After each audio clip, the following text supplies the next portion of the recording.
Yeah. Now you're going to move the mouse onto the, so you go ahead and press it.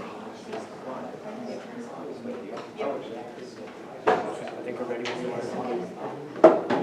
All right, we are ready for our final demonstration that will complete the morning session for the symposium, and Dr. Thornton is going to introduce the students.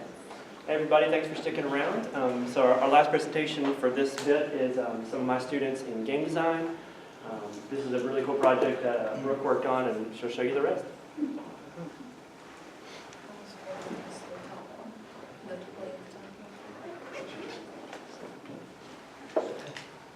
All right, so I today am presenting to you portals in video games. So in video games, there's always been a history of transitioning from scene to scene. You have levels in games. All of these games normally take place where they take the level and then you transition. There's a loading screen. The thing about portals, which is fairly new, is you can go to a completely different location in the game and still not take any loading screen time. So portals are also very interesting in the way that these ones here are done sort of using like a video game concept of 4D space. 4D space being in some directions and locations you cannot see the portals, and some directions and locations you can see them.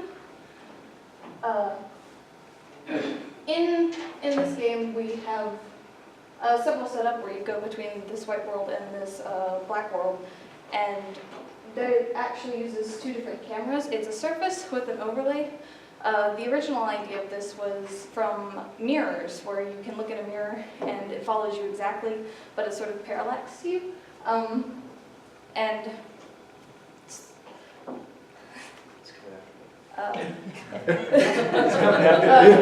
That's an enemy. The enemies. Oh, okay.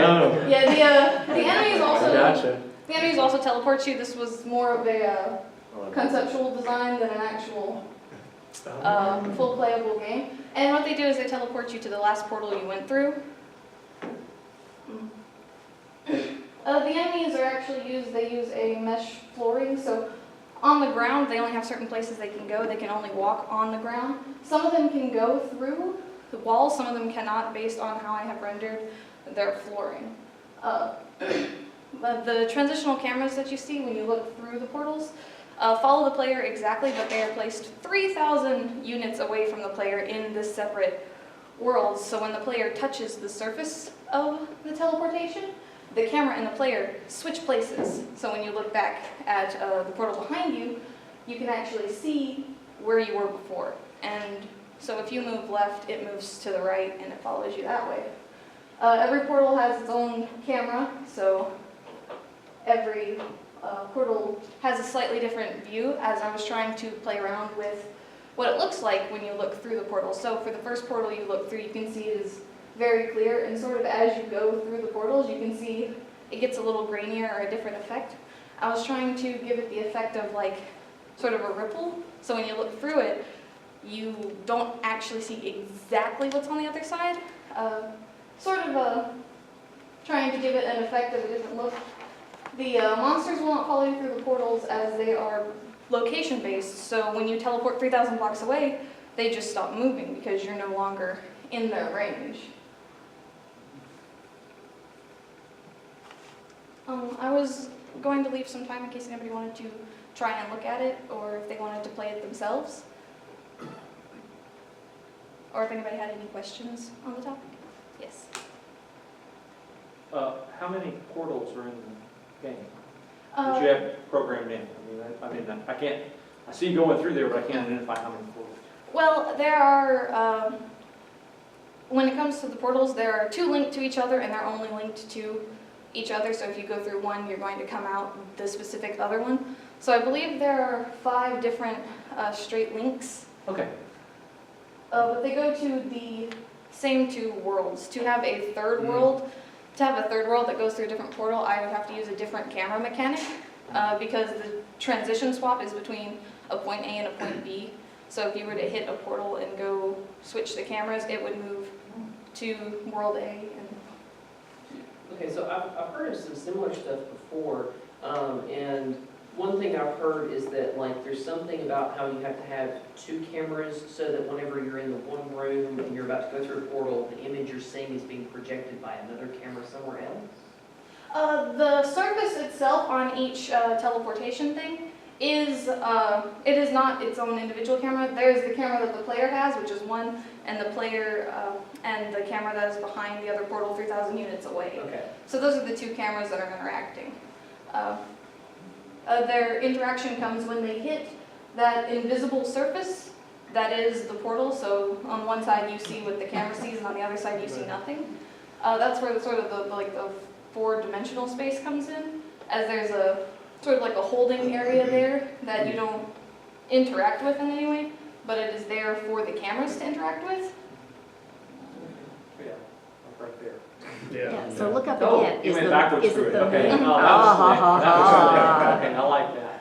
Yeah, I didn't think about going backwards through the portal. Yeah, so if you are looking on the side of the portal that doesn't have the surface on it, you're not interacting with that surface, you're just passing straight through it. Yeah. Yes. So, this might show my lack of knowledge in gaming, but I play enough, I should know more. But, so, my question then, I know you mentioned briefly about this, the idea that it would be a way in which to load instead, an alternative, I guess, to loading screens. Is there a noticeable reduction in like computing time for a game to have portals in them instead of the traditional loading? Are you familiar with the game Portal? I've heard of it. I was in grad school at the time, so I Oh, yeah. Okay, well, Yeah. the concept behind this is when you have scenes in the specific programming I'm using, which is Unity, and what a lot of games are actually based off of currently. Unity has scenes, and you build so much area, and you say, all right, I want to transition to another area decently seamlessly. You normally just build another scene. What portals sort of allow you to do is build two separate locational scenes in the same area, so that way you don't have to transition for what the computer considers one part of the game to another part of the game. The computer considers this the same part of the game and loads it up all at once at the start. So the start loading time might be a little longer, but the transition from game scene to game scene is more solid, more fluid, no loading time, and that is something the players would, I think, would be more interested in rather than loading between. You just had this epic boss fight and you're ready to go sell your items or whatever, and you have to wait through a 2 or 3 minute loading screen. Sure, and I guess my only thought was that, and again, this could show my ignorance in this, but I guess the traditional approach was to entertain the player with like a scene of some variety. But I don't know if that also took up computational time away from the game in comparison to like what this alternative might do or not. Like, I don't know. I mean, I understand what you're saying with the Portal game. I think there was less scenes in it that weren't like more so happening while the game was playing than like the traditional like, oh, here's a cutscene of like a video Well, to take away from possibly the loading time in the background. uh, But I might be wrong on that. cutscene loading times Yeah. are actually kind of a new thing, so are portals. When you go towards older gaming is altogether, and computing and altogether is a pretty new topic, and when you look at gaming, when you go to old loading screens, they normally just have loading in the thing or a small bar that loads, and those are the things that portals would cut down on. Okay. Nowadays there is the have a preemptive cutscene loaded and have the second scene loading while that cutscene is playing, which is another alternative to, yeah. Okay. Yeah. So is the moon in the sky in one world and the sun in the other? That is actually my directional lighting point, which is what I use to when I place my things 3,000 blocks away. Okay. So that's just if you just happen to look up at it, hey, there it It is. is Okay. It just happens to turn out to be a moon. well, it's something that I wanted to test when building my portals, because the portals themselves, though they don't look like it, there is a solid object in between the archway there. It is a solid game object. You can take it and pull it and move it around. And what it was when I put it in the game originally, when I had lighting in it, if you look at the archway, you can see it has a shadow. And you can see on the inside of it, it also casts a shadow. One of the problems I was running into was I was casting a shadow on the teleportation scene. And so I had to find a way to contradict that. And so I played a lot around with the lighting as well. A lot of nuanced things to give it a portal effect, to look like you're looking through somewhere else and not looking at a mirror or just something pasted onto a wall. That's neat. Cool. Cool. Yeah, okay, I see. Yeah. Maybe this was demonstrated, but if you go through the portal in the wrong direction, does it still teleport you in this version? No, it does not. When you go from one side to the other, that's where the four-dimensional space comes in. The camera interacts with only one side. So the shape is a flat shape. It's got no dimensions this way. So on one side you cannot see it at all, and you don't interact with it at all. So that brings, the question is, could you have it interact from both sides? Yes, that is the easier thing to do. Oh, it's easier, okay. Because making it go one way only actually makes it to where when you have to pass through it going the way where you can't see the portal, you have to make it register that you hit it, but you're hitting the wrong side.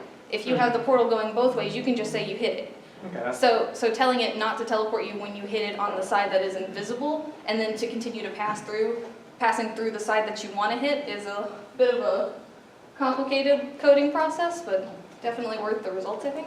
So does Okay, this no. still hold if you walk through in the wrong direction, but then walk back through backwards? Yeah, I did that earlier.